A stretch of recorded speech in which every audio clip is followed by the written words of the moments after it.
You talked about the importance of doors. In Puranic stories, are Dwarpals also mentioned?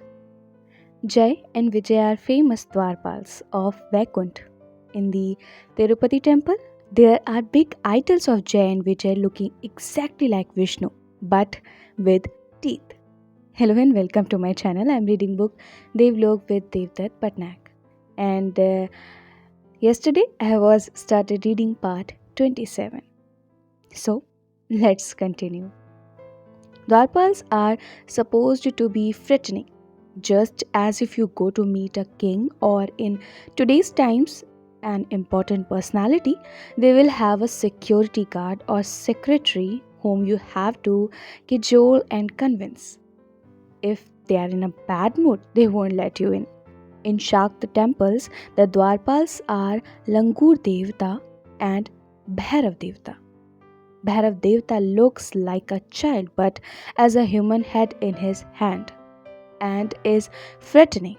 It is as though to dissuade people from entering or to come only with respect. In Shiv temples, there's Nandi and sometimes one of his followers, Bhringi, as well. Bhringi's body has no flesh, it is made up of bones. So he has three legs to balance himself. At Ujjain, Mahakaleshwar has a Mahavan. At the entrance are two goddesses, Mahalaya and Mahamaya, as guards.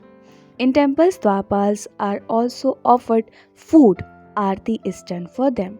They are valued because they guard the door.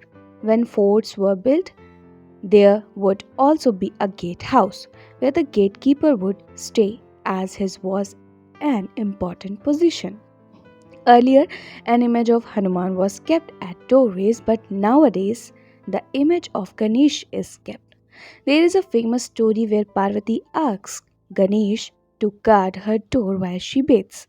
When Shiva arrives, Ganesh does not let him enter and, enraged, Shiv cuts off his head and so on.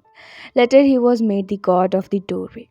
So, Ganesh is both Vignakarta and Vignaharta, the creator and the remover of obstacles.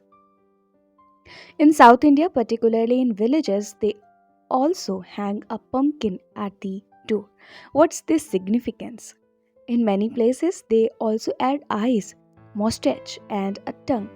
These are also seen in temples. It's called Kirtimukh, the face of glory. It was believed that kings hung the head of their enemies on their doors after winning a war, as if to say, "Do not enter, this is my kingdom."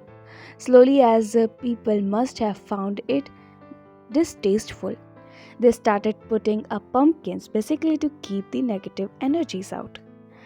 A head can often be seen on temples' doors. With his large eyes, he is looking at the devotees to suggest that even though they may be praying, he can see inside them and know if any deceit prevails. He can't speak because he does not have a lower jaw, but he sticks his tongue out, has large pointy teeth, and mocks you. This is also suggested through the pumpkins at the door. They are making fun of the negative energies that are trying to come inside. It's basically an image of a guard or gatekeeper. There's a custom of doing aarti when we are going somewhere or if visitors are at the door. Why is that? We believe a lot in Shuddhi and Ashuddhi.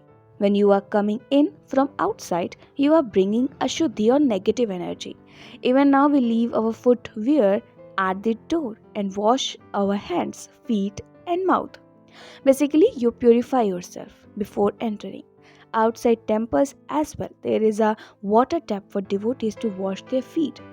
Aarti is one ritual of purification. Fire is supposed to destroy negative energies and only let positive energies remain.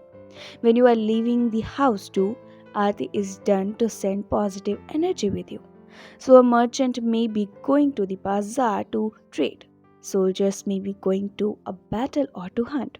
They need positive, divine energy with them for support, and they shouldn't bring back negative energies of death and destruction into the house.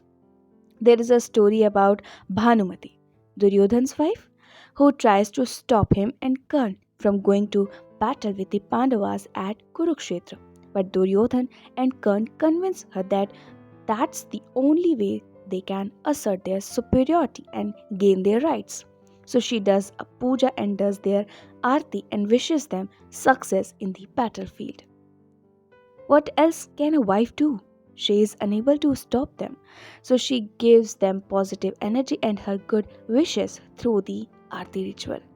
In temples too, there is an aarti done for the gods. Is this the same thing? Not really. Although some believe that they are removing the evil eye from the god as devotees are visiting him every day, that by doing the aarti they will replenish God's energy, which the devotees take away from him. In many temples, particularly Vaishnava ones, there's also a custom of not showing the god's image much. A system of jhanki is followed in North India where the door opens only for a short while for the devotees to take darshan. When a bride enters her new home, there is a ritual of her knocking over a kalash of rice at the door with her foot. What does this signify? The bride is considered the Lakshmi of the house. The wish is that a Lakshmi brings wealth and prosperity into the house. This is represented with the ritual when she overturns the rice jar inside the house. She brings wealth and prosperity with her. The idea is to let good fortune come inside with the daughter in law. And at the time of leaving her maiden home, the Doli ceremony, she throws the rice back into the house to suggest that she is released from the debt she owes her parents. As she is a roop of Lakshmi, she always gives her rice whether entering or departing. So, this is it for today and for this part also. I'll be back with part 28, Women in the Ramayana. Till then, keep listening beautiful stories and keep smiling.